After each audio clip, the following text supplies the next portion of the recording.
Against the backdrop of one of the most devastating global crises in a century, it was fitting that the theme of the G7 summit last month was to ensure we build back better, enabling leaders to touch upon two subjects that are of grave concern: the COVID-19 pandemic and climate change.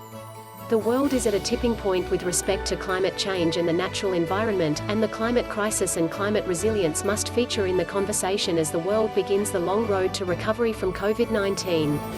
Similarly, the climate conversation must account for the human and economic cost of COVID-19 and look for solutions that are more equitable. Indeed, the impacts of climate change are increasing, and poor and marginalized communities are the most vulnerable. An international coordinated response can help bring together the necessary to combat this crisis.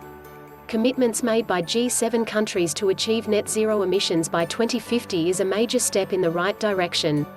In fact, the US has committed to achieve a 50 to 52% reduction in net greenhouse gas levels from 2005 levels by 2030. While US has ample resources to take tough action on this front, other countries, which are an integral part of the fight against climate change, may find themselves unable to raise the necessary funds. Recognizing this resource challenge, G7 leaders made commitments towards climate finance and promised to raise their contributions to meet an overdue spending pledge on $100 billion a year to help poor countries reduce carbon emissions. But governments alone cannot make the investments necessary or disperse the funds efficiently to meet their objectives. It would be necessary to involve the private sector in the conversation. We must act now.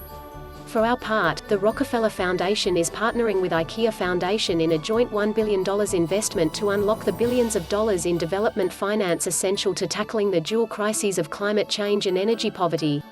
As decisions are taken to mobilize resources, in order to ensure that funds are utilized in the best possible manner, solutions, technologies and systems built towards climate change alleviation must also bring equity to individuals and societies that are most impacted by climate change.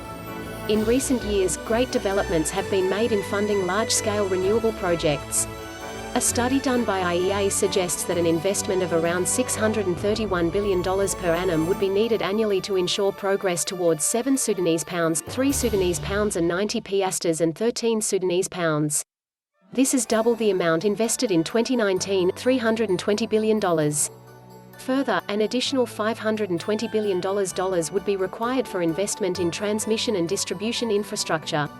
As resources are mobilized, it is critical that the priority areas of these investments over the next few years are steered towards technologies that are not only sustainable but also equitable, especially considering the economic recovery from COVID-19.